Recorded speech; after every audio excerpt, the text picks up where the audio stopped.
I never thought my 36th birthday would begin with a message that felt colder than winter rain. I had barely taken a sip of my morning tea when my phone buzzed. It was a short text from the boss's son, Ian, the kind of message that changes everything without giving you a chance to breathe. He wrote only 5 words. We need to talk. Urgent.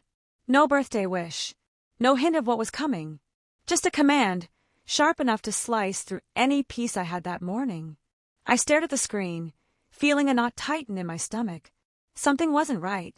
Ian never texted me directly, unless it was something serious. For 8 years, I had worked in that company with loyalty, patience, and respect. I handled every stressful project, every last-minute change, every chaotic mistake that wasn't even mine. I stayed late when others clocked out early. I covered for the boss's son more times than I could count. But that morning, on my birthday of all days, the tone in his message felt different, like he had already made a decision before even facing me. I left home a little early, trying to calm my nerves as I walked toward the office. The city was still waking up, but my mind was running faster than the cars passing by. I kept wondering if I had done something wrong. Had I missed a deadline? Was there a complaint? Or maybe it was just another one of Ian's impulsive moods where he imagined problems that didn't exist. He was known for making quick decisions without thinking things through, especially when he wanted to show authority. When I reached the building, the security guard, an old friend, gave me a smile and said, "Happy birthday. Big day, I tried to smile back, but my mind was somewhere else. Something heavy hovered over me. I walked through the lobby feeling as if the ground itself was waiting to shift beneath my feet. The office was unusually quiet. No one looked up when I walked in, almost like they knew something I didn't. Some avoided eye contact. Others gave small, apologetic smiles that made my heart beat even faster. I had seen that look before, usually when someone was about to get bad news. But why me? Why today? Before I could even sit down, Ian stepped out of his glass office. His expression was hard to read, part forced confidence, part irritation, and part something I couldn't quite name. Maybe guilt, maybe pride, maybe both. "Come inside," he said, not even bothering with a birthday wish. I followed him in, and the door closed behind us with a soft click that somehow felt louder than anything in the room. He didn't ask me to sit. He didn't smile. He just stood there like he was rehearsing a speech he wasn't ready to deliver. "We're making changes," he said, "and unfortunately we have to let you go." For a moment I didn't move. I didn't blink. I just stood there trying to understand the words he had thrown at me so casually. Let me go. On my birthday. Without warning. He didn't explain. He didn't justify. He didn't even hesitate. He simply delivered the news like I was nothing more than another file to remove from his system. I waited for a reason, a simple explanation, something that made sense. But all he added was, "It's final. HR will handle the paperwork." There it was. 8 years of work reduced to a dismissive sentence from someone who didn't even know half of what I had done for the company. I looked at him, trying to keep my voice steady. "Can I at least know why?" Ian shrugged. "It's just business. And honestly, we need new energy here. Fresh minds." He avoided eye contact when he said that. Maybe even he knew how unfair it sounded. My chest tightened, but I didn't let the hurt show. Not to him.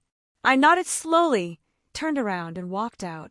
With every step, it felt like pieces of 8 years were falling behind me. Late nights, stressful projects, deadlines I saved, clients I handled, mistakes I corrected. But the worst part wasn't the firing. It was the feeling of being discarded by someone who had no idea what I truly meant to this place. As I packed my things, my coworkers watched me quietly. Some whispered, some looked shocked, some looked like they wanted to speak but didn't know how. My best friend at work, Sanaa, walked up to me with tears in her eyes. "I'm so sorry," she whispered. "This isn't fair. Everyone knows you kept this place running." I smiled weakly, trying to comfort her instead of myself. "It's okay," I said. "Maybe something better is waiting." But deep inside, the pain was sharp. It was the kind of hurt that doesn't fade in minutes. It stays. It lingers. It forces you to rethink everything you ever believed about loyalty and hard work. I walked out of the office quietly, holding the small box of my belongings. The sun outside felt too bright, like the world was pretending everything was normal when mine had just turned upside down. I stood on the sidewalk, staring at the building that had once felt like a second home. Now it felt like a stranger. My phone buzzed again. Messages. Missed calls. Birthday wishes from friends and family. People celebrating me while I stood there holding the pieces of a job I had just lost. I didn't know how to reply. I didn't know how to pretend. But then something unexpected happened.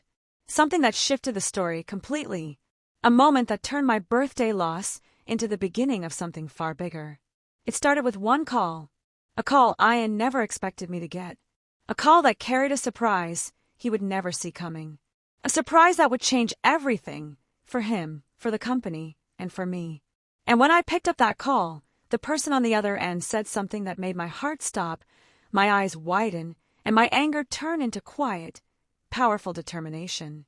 What they told me, that was the moment everything flipped. The firing was just the beginning. What came next was the surprise of a lifetime, one the boss's son would never forget. And he had absolutely no idea what was coming next. The voice on the phone was calm, almost too calm for the weight of the words that followed.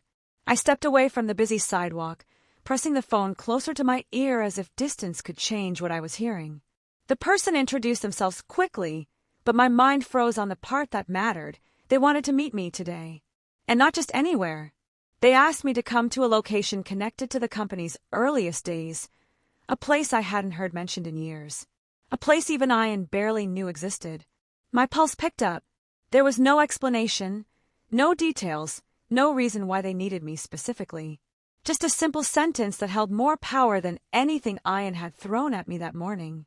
I agreed to the meeting, still stunned, still unsure, still trying to process how my worst birthday morning had suddenly shifted into something unclear but unsettling. As I started walking, I found myself remembering how I had first joined the company. Back then, it wasn't the polished, flashy business it claimed to be now. It was small, warm, almost like a family-run place with genuine values. The founder, Ian's father, was strict but fair, and he noticed hard work more than fancy words. He always said, "Loyal people build strong companies." I believed him. I lived by those words. I gave everything I had because I trusted the people I worked for. But things changed when Ian stepped in. His father had fallen ill 2 years ago, slowly stepping back from day-to-day operations. That's when Ian began taking over. He came in with big talk, new ideas, and the confidence of someone who had inherited a throne rather than earned a position. At first, I tried to support him. I corrected his oversights quietly, fixed his mistakes without embarrassing him, and guided him through projects he didn't fully understand. But the more power he got, the more careless he became. Meetings turned into lectures about new energy and fresh vision. He made decisions that didn't match the company's values, hiring people who talked well but worked little, and pushing aside those who had built the company from the ground up. And yet, even with all that, I never imagined he would fire me on my birthday. Not after everything I had done for him. Not without warning. I walked to the old cafe mentioned in the call. It was a dusty little place, the kind where the chairs creaked and the fans made a humming sound, but it held history. It had been the founder's favorite spot. I remembered meeting him there once during my first year when he told me about the dreams he had for the company. He believed in fair treatment, honesty, and hard work. Sometimes I wondered what he would think of how things were being run now. When I entered the cafe, the smell of old wood and strong tea hit me instantly. A man sitting in the corner lifted his hand to signal me over. I didn't recognize him at first, but when I got closer, something clicked. He used to be one of the company's early partners. He had disappeared years ago after a disagreement with Ian's father. I had never known the full story, only rumors. He motioned for me to sit. His eyes were sharp, observing me carefully before he spoke. "You didn't deserve what happened today," he said quietly. "And I'm here because you need to know the truth before things get worse." The truth. The word itself carried weight. I leaned in slightly, my heart beating faster. "Ian didn't fire you because of performance," he continued. "He fired you because something big is happening inside the company, and he wants to remove anyone who might question him." I frowned, confused. What could I possibly question? I wasn't involved in anything serious. The man shook his head. "That's the problem. He thinks you know more than you actually do." And he's afraid of what you might discover. I opened my mouth to respond, but he raised his hand gently, signaling me to wait. You've been around longer than most, he said. You know the foundation of the company. You were trusted by his father. That alone makes you a threat in his eyes. I felt a chill run through me. The idea sounded dramatic, almost unrealistic, but the sincerity in the man's voice made it impossible to ignore. He slid a small envelope across the table. I stared at it, unsure whether I should touch it. What's inside? I asked. Something Ian doesn't want anyone to know, he replied. Not even his closest team. And once you see it, you'll understand why he pushed you out so suddenly. My fingers hovered above the envelope. A part of me wanted to open it right there. Another part of me hesitated, unsure if I was ready for whatever secrets it held. The man leaned back, lowering his voice even more. You need to be careful. You're not fired because you're unimportant. You're fired because you matter. The words echoed in my mind. No one had ever said something like that to me about my role in the company. I always thought I was just doing my job, staying loyal, keeping things running. I never imagined that could make me dangerous to someone like Ian. I picked up the envelope slowly, feeling the weight of whatever awaited inside. The man didn't smile, didn't nod, didn't act dramatic. He simply said, "Don't open it here. And don't trust anyone until you've gone through it." I placed the envelope into my bag, my heartbeat still unsteady. "Why me?" I whispered, unable to hold the question back. His answer was simple. "Because the person who built that company believed in you more than you realize. And I think he knew this day might come." Before I could ask another question, he stood up, leaving behind a half-finished cup of tea. As he walked out, I felt a mix of confusion and dread sinking into me. I sat alone for a few minutes, trying to make sense of everything. The firing, the unexpected call, the envelope, the warning, it all felt unreal. My mind replayed every moment from the office, the silence of my coworkers, the guilt in Ian's eyes, the way he dismissed me without proper reason. And suddenly, things that had seemed strange over the past few months started to connect. The late meetings Ian held behind closed doors, the sudden changes in financial reports that no one explained, the new staff members who behaved as if they were hiding something, and the founder's old office being locked up, under renovation, without any actual work being done. The envelope in my bag felt heavier with every passing second. I left the cafe and walked slowly toward the bus stop. The city looked the same, but everything felt different, like I was walking through a story I didn't know I was part of. My phone buzzed again. This time it was Sanaa. "Where are you?" her message read. "Something weird is happening at the office. Call me." My stomach tightened. I typed a quick reply, telling her I'd call soon. But I didn't call immediately. I needed space. I needed clarity. I needed to breathe. As I walked toward home, the envelope kept reminding me of everything I still didn't know. Ian thought firing me would silence me, but now I was more involved in the mystery than ever before. And deep inside, I knew one thing for sure. Whatever was hidden inside that envelope was not just about the company. It was about the truth Ian had tried to bury. And I was about to uncover it, whether he liked it or not. I had no idea how dangerous it would become, or how deeply this surprise would shake the foundation of everything I believed. But one thing was certain. This wasn't just a firing anymore. It was the beginning of something much bigger. And the real story was only just starting. When I reached home, I didn't go inside right away. I stood near the gate for a long moment, trying to steady myself. The envelope felt warm from being in my hand, as if the truth inside it was alive, waiting to break out. I finally went in, placed my bag on the table, and locked the door behind me. The house was quiet. Too quiet for what I was about to face. I sat down on the edge of the sofa, took a deep breath, and pulled out the envelope. My fingers trembled slightly as I opened the flap. Inside were a few papers, folded neatly, and a small flash drive taped to one of them. I unfolded the first sheet, expecting numbers or financial reports, but what I saw made my heart sink. It was a copy of an email, printed out, dated 3 months ago. It wasn't addressed to me, but it mentioned my name more than once.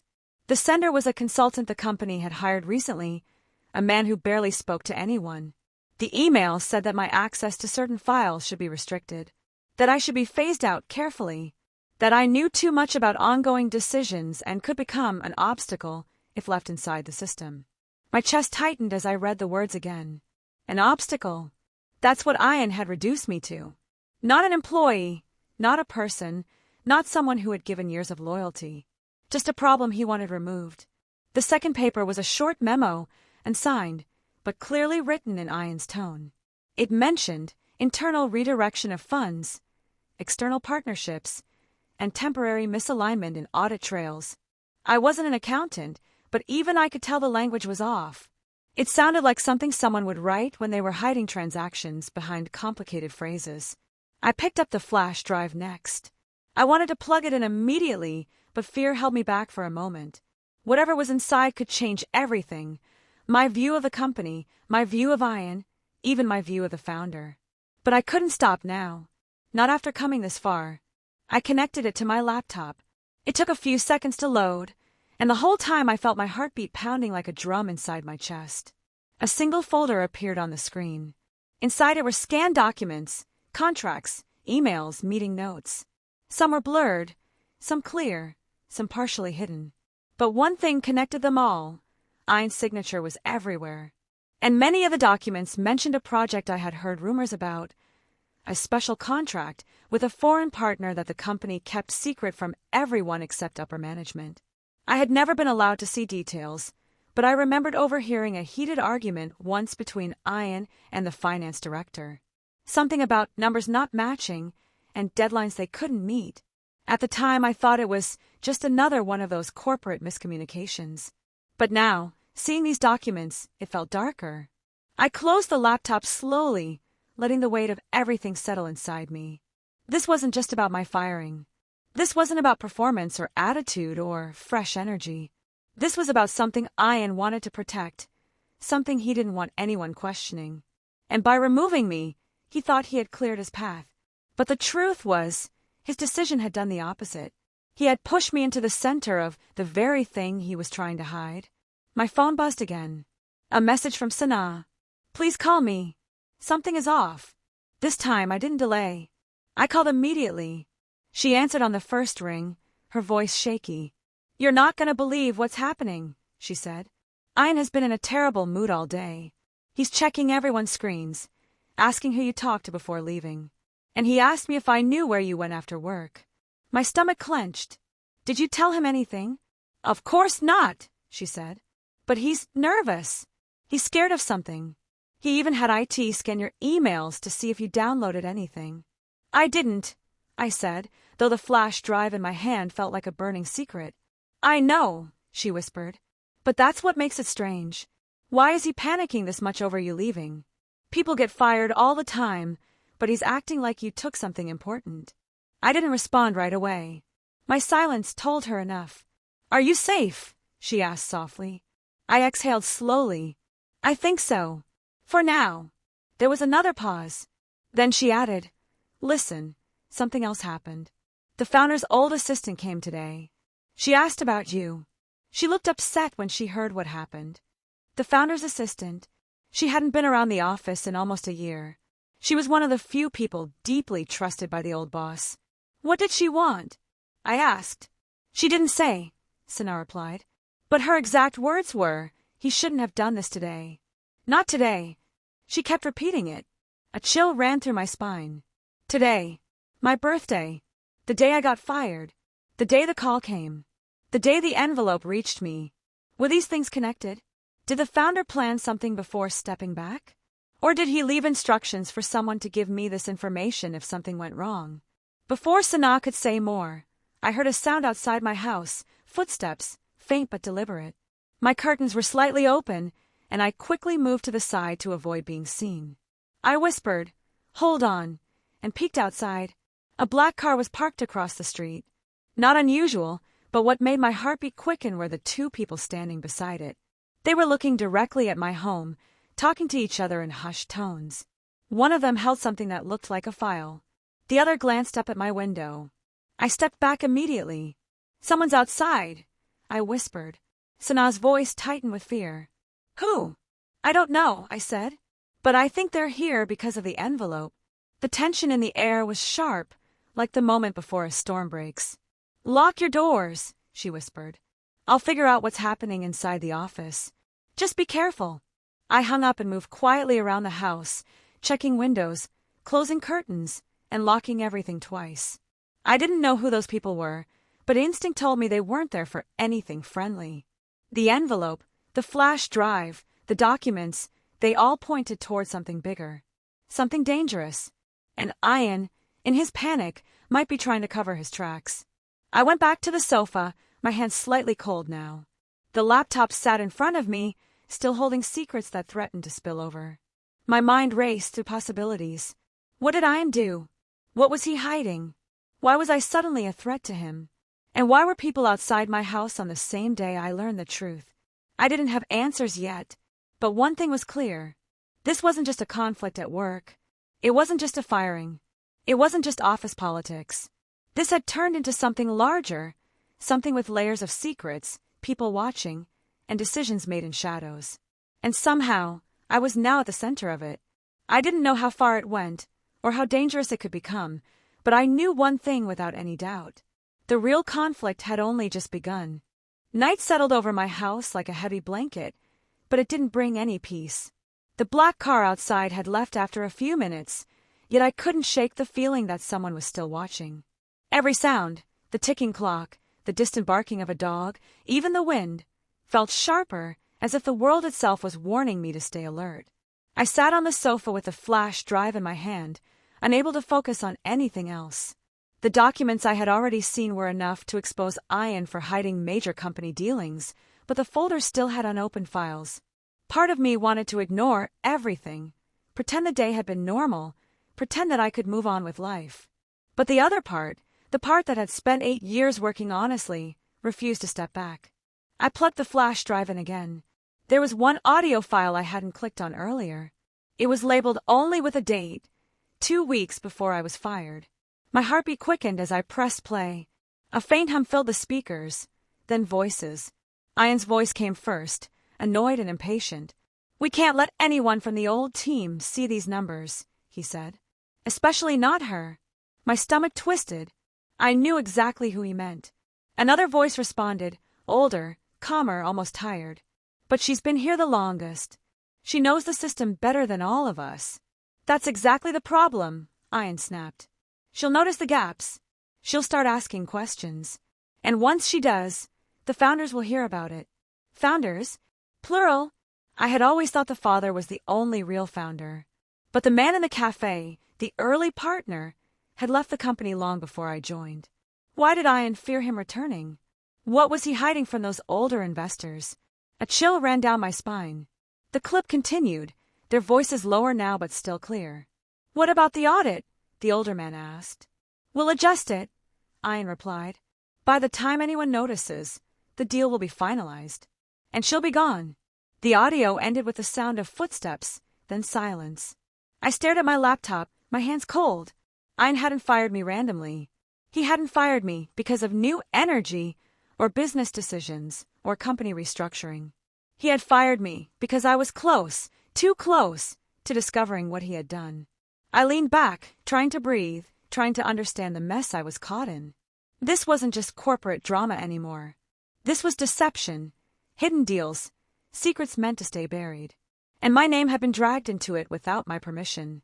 Just then, my phone buzzed loudly, making me jump. The screen showed an unknown number. I hesitated before answering. A hurried voice spoke immediately. "Do not stay at home tonight." I froze. "Who is this?" "There's no time," the voice said. It sounded like a woman, shaken but determined. "You're not safe there. They think you have something important." My pulse thudded in my ears. "Who are you? How do you know this?" She lowered her voice. "I worked closely with the founder. I know what's going on inside that company. And I know what Ian is trying to cover." She took a breath. "He's desperate. Desperate people do reckless things."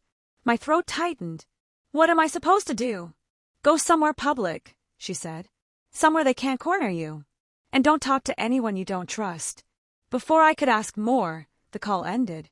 I sat frozen in place for a few seconds, the silence around me louder than any sound.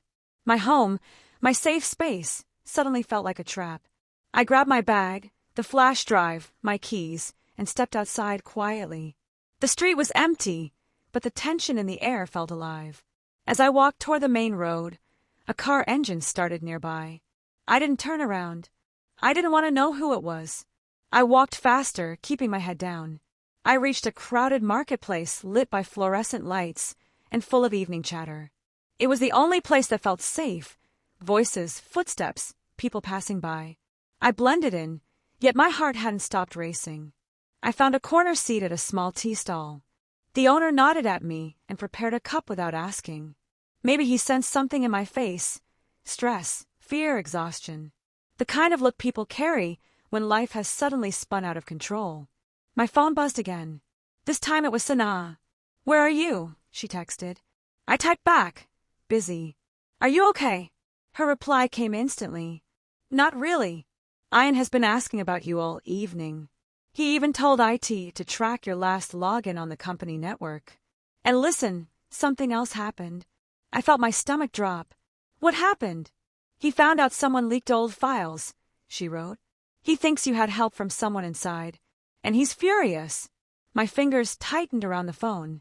"Did he say who?" "No," she replied. "But he's convinced you're plotting something. And the worst part, he thinks someone from his father's old circle is helping you." My heart pounded harder. That explained the black car, the watchers, the phone call, the envelope. Before I could respond, someone pulled a chair across from me. I looked up quickly, ready to panic, but my breath caught instead. It was the founder's assistant, the woman who had randomly shown up at the office that day. She sat down slowly, her eyes serious but gentle. "Don't worry. I'm here to help."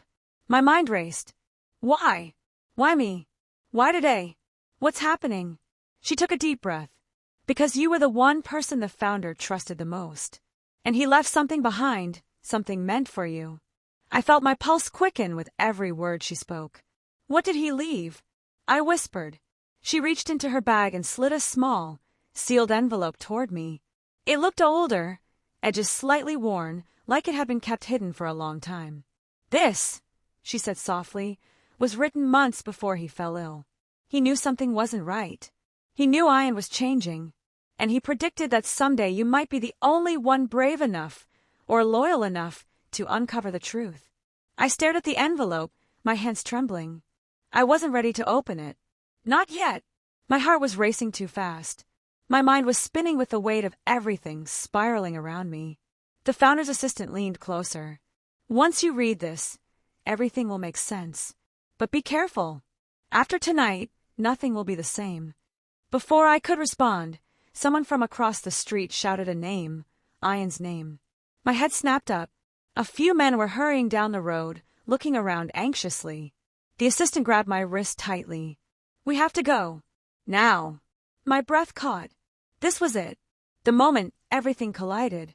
The moment the past, the secrets, the lies, and the danger all met in one boiling point.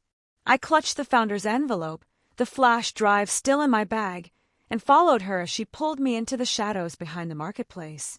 The conflict was exploding around me, and I was right in the middle of it, running, hiding, and holding the truth that could bring everything crashing down. But the climax hadn't arrived yet. The real storm was just about to break.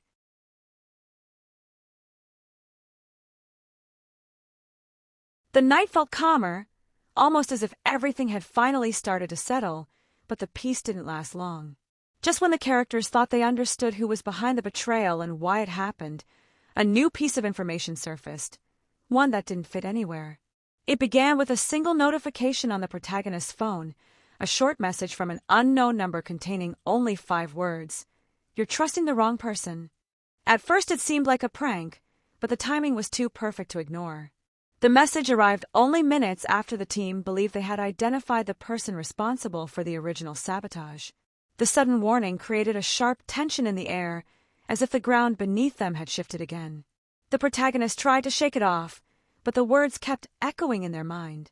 They read the message again and again, analyzing the tone, the phrasing, the odd certainty behind it. It didn't match the style of the known threats they received earlier. Someone new was involved, someone who knew more than they were letting on. And that meant the danger was much bigger than the team expected. The realization brought a new wave of unease, forcing everyone to question whether the conflict they thought they understood was only a small part of a much larger plan. As they moved through the building to gather the final evidence, small details started to change. A locked cabinet was suddenly open. A file that always stayed on the third shelf was now on the table. The security camera near the hallway had been turned slightly, just enough to avoid catching someone passing by. None of it proved anything on its own, but together it painted a disturbing picture. Someone was working from the inside, someone quiet, careful, and far more skilled than they had imagined. The tension among the characters grew thicker. One team member began acting strangely, avoiding eye contact, giving short answers. Another kept checking the exits as though expecting someone to burst in at any moment. Every sound felt louder, every shadow seemed sharper. Even the soft hum of the building systems felt suspicious now. The protagonists could sense the fear building, but they also sensed something else, a pattern forming, a detail they hadn't connected yet. Then a new clue surfaced. While reviewing old recordings, they found an overlapping audio signal hidden beneath the earlier threats. It was faint, distorted, but still recognizable. A voice they hadn't heard in months. Someone who had disappeared long before the chaos started. Someone they believed was gone for good. When the protagonist paused the file and replayed the voice, it confirmed their fear. The person behind the new audio clip was someone they once trusted completely. Someone who had helped build the very system now being manipulated. The discovery hit harder than expected. Not only did it raise the stakes, it reshaped the entire conflict. This wasn't just sabotage anymore. It was a deliberate strategy, planned long before anyone noticed the cracks forming. The team realized the first betrayal they uncovered was only a distraction, a surface-level conflict meant to keep them busy while the real threat operated quietly in the background. And the more they uncovered, the more dangerous the situation became. It wasn't just their careers or reputations on the line now. This involved sensitive information, powerful technology, and the potential to cause real harm if it fell into the wrong hands. The protagonist felt a growing pressure in their chest, knowing the final confrontation was coming faster than expected. The building suddenly dimmed. Lights flickered. The main screen shut off. For a moment, everything froze. The protagonist felt the air shift again, colder this time. When the backup lighting snapped on, the team saw the same 5 words from the mystery message displayed across every monitor. You're trusting the wrong person. Only now, below the message was a second line that sent a chill through the room. And they're with you now. Everyone looked at one another, suspicion spreading like wildfire. The protagonist felt their pulse rise. They knew this wasn't random. The person behind the messages wanted them afraid, uncertain, divided. They wanted the team to crumble from the inside, so the real plan could continue without interference. And judging by the way everyone stared at each other, it was already working. The protagonist took a slow breath, trying to steady the shaking tension around them. They knew this was only the beginning of the real conflict. Someone in the building was playing a dangerous game, and the next move would push them straight into the climax of the story. The new twist didn't replace the old threat. It strengthened it, widened it, made it clear that nothing so far had been what it seemed. And as they prepared to uncover the truth, one thing became frighteningly clear. The real enemy had been close the entire time.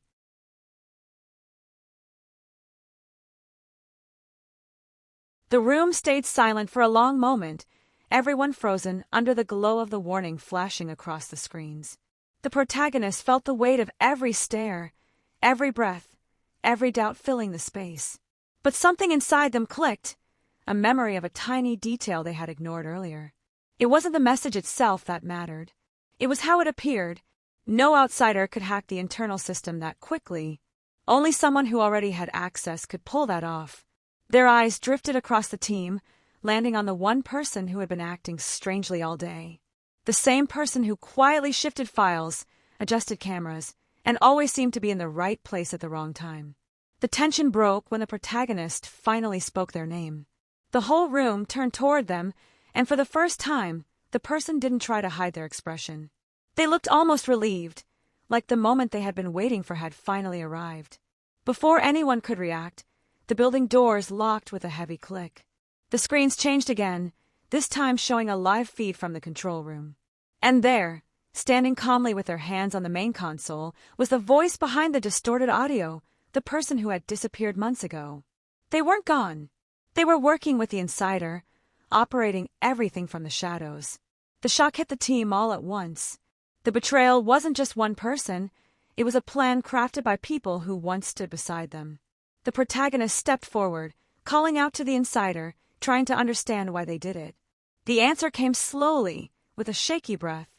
They believed the team had ignored their warnings months ago, and when their concerns were dismissed, they felt pushed aside. Someone else came along, someone persuasive, convincing them that the only way to fix things was to break the system first. What started as frustration turned into something much darker. But the real mastermind wasn't the insider. It was the person in the control room, the one who had disappeared. They took over the feed and spoke directly to the team, explaining their plan, how every step had been carefully set up to make the team chase the wrong clues, while the real sabotage happened quietly in the background. Their goal wasn't destruction. It was control. If they destabilized the project, they believed they could rebuild it under their own terms. The protagonist listened, feeling the weight of the entire journey pressing down on them.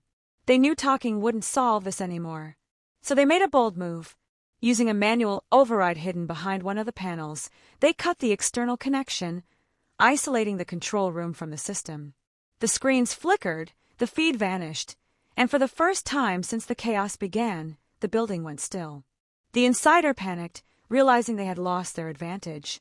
The protagonist stepped closer, speaking calmly, reminding them of what they once stood for, how the project only worked because everyone trusted each other. The insider's anger slowly faded into guilt. Their shoulders dropped, and they finally admitted they never meant for things to go this far. They were just scared, misled, and now everything had spiraled beyond their control. With the insider stepping back, the final confrontation shifted to the control room. The protagonist and two team members rushed through the dim hallways, reaching the door just as the mastermind tried to escape. For a moment, it felt like everything paused. The months of suspicion, the nights of fear, the broken trust, all narrowing down to this final stand. The protagonist blocked their path, refusing to move. The mastermind tried to justify everything again, insisting they were doing the right thing. But their voice cracked, revealing the truth. They had lost control of their own plan long before this moment. Security finally arrived, and the mastermind was taken away. The team regrouped in the main room, the lights slowly returning to normal.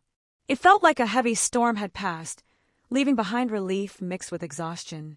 The insider apologized, genuinely and with trembling words, and the protagonist assured them things would be handled fairly. The tension lifted, and for the first time in days, the team breathed freely. But just as they started shutting the system down to review the damage, a small alert blinked on the farthest monitor, an encrypted message coming from an unknown location. Only one line appeared on the screen, written in the same style as the earlier warnings. "This wasn't my plan. Someone else is still inside." The protagonist stared at the message, stunned. The conflict they thought was over wasn't finished yet. There was another layer, another player, someone who had been quietly watching everything. And although the main threat was gone, this final twist made one thing clear: the story wasn't the end. It was just the beginning of a new danger waiting to unfold. The message on the far screen kept blinking, almost as if it had a heartbeat of its own. Everyone stood still, staring at that single line that claimed someone else was still inside the system. After everything they had already survived, the idea of another hidden threat made the room feel tense again. But the protagonist didn't panic this time. Instead, they walked toward the screen with a calm that surprised even themselves. They had been through enough chaos to know that fear only made the truth harder to see. They clicked open the encrypted message, expecting another warning or clue, but instead it was simply a system log, an automated file that had been misread. It showed that a backup server, the old one they had stopped using months ago, had suddenly gone online for a few seconds. It wasn't a person. It wasn't another enemy. It was just a delayed echo from the earlier breach. When the protagonist explained it to the team, the tension in the room eased. People let out shaky breaths and even exchanged tired smiles. For the first time, they all looked like themselves again. Still, The protagonists knew they had to check everything properly. They called in the tech specialists who carefully inspected the system line by line. After hours of scanning, cross-checking, and verifying every piece of code, they confirmed what the protagonist had hoped. There was no second threat, no hidden attacker, no shadow behind the chaos. The mastermind and the insider had acted alone. The nightmare was over. That realization washed over the team like warm light. Even the walls of the building felt less heavy. People who had been on edge for days finally relaxed into their chairs. Some laughed quietly, others rubbed their eyes, and a few simply stared at the floor in relief. It had been a long, exhausting battle, not just against a rogue plan but against doubt, fear, and broken trust. The protagonist approached the insider, who sat alone in the corner with their head lowered. They looked smaller somehow, like the weight of everything they had done had finally settled on their shoulders. When they noticed the protagonist standing beside them, they tried to speak but couldn't find the words. The protagonist didn't scold them. They simply said, in a soft voice, that mistakes, even terrible ones, didn't have to define a person forever. The insider broke down, apologizing genuinely, admitting they had been manipulated by someone who promised change but delivered chaos. They agreed to cooperate fully, take responsibility, and help undo the damage.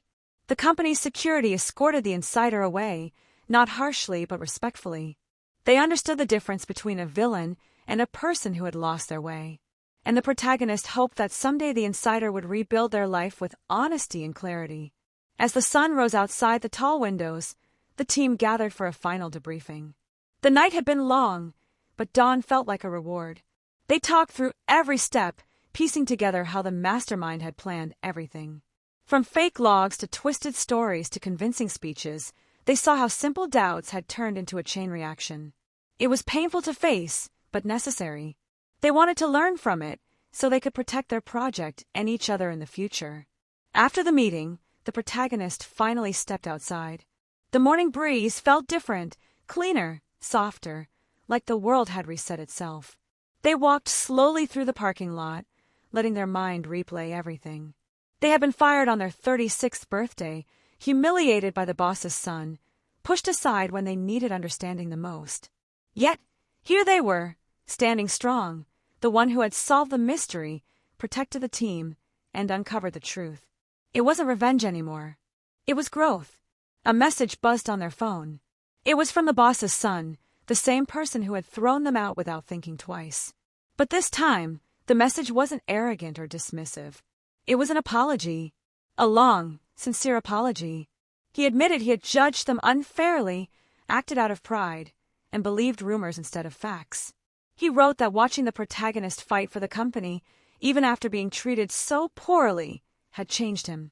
He asked if they could meet later, so he could apologize face to face. The protagonist read the message twice. It felt strange, but comforting. They didn't know yet if they wanted to return to the company, or even if they should. But forgiveness wasn't weakness. It was clarity. So they replied simply that they were open to talking. Later that afternoon, they met in a quiet cafe. The boss's son didn't bring his usual confidence.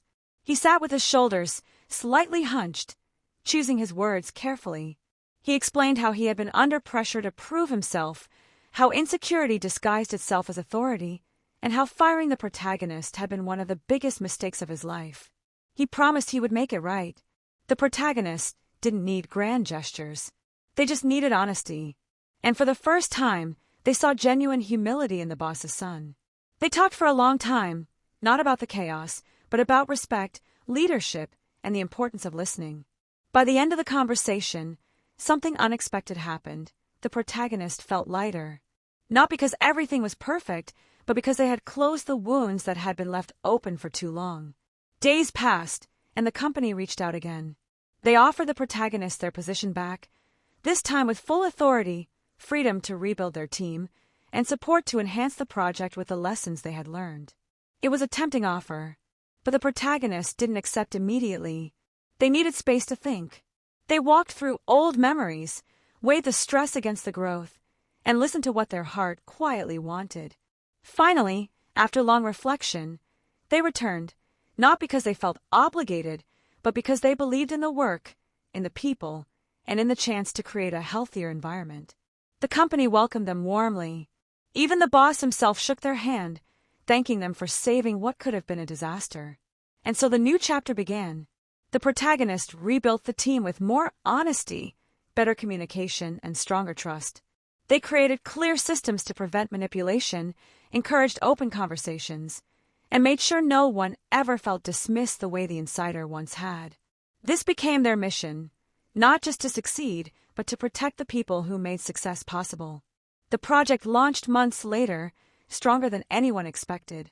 It became a symbol of recovery, teamwork, and resilience. And every time the protagonist looked at the finished work, they felt grateful, not for the chaos, but for the clarity it brought.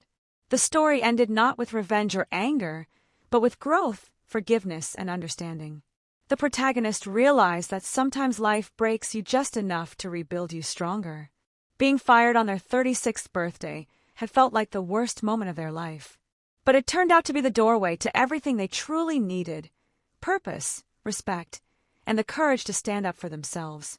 And as the final pieces of the project came together, the protagonist smiled quietly, knowing one simple truth: sometimes the greatest surprise life gives you is discovering who you really are.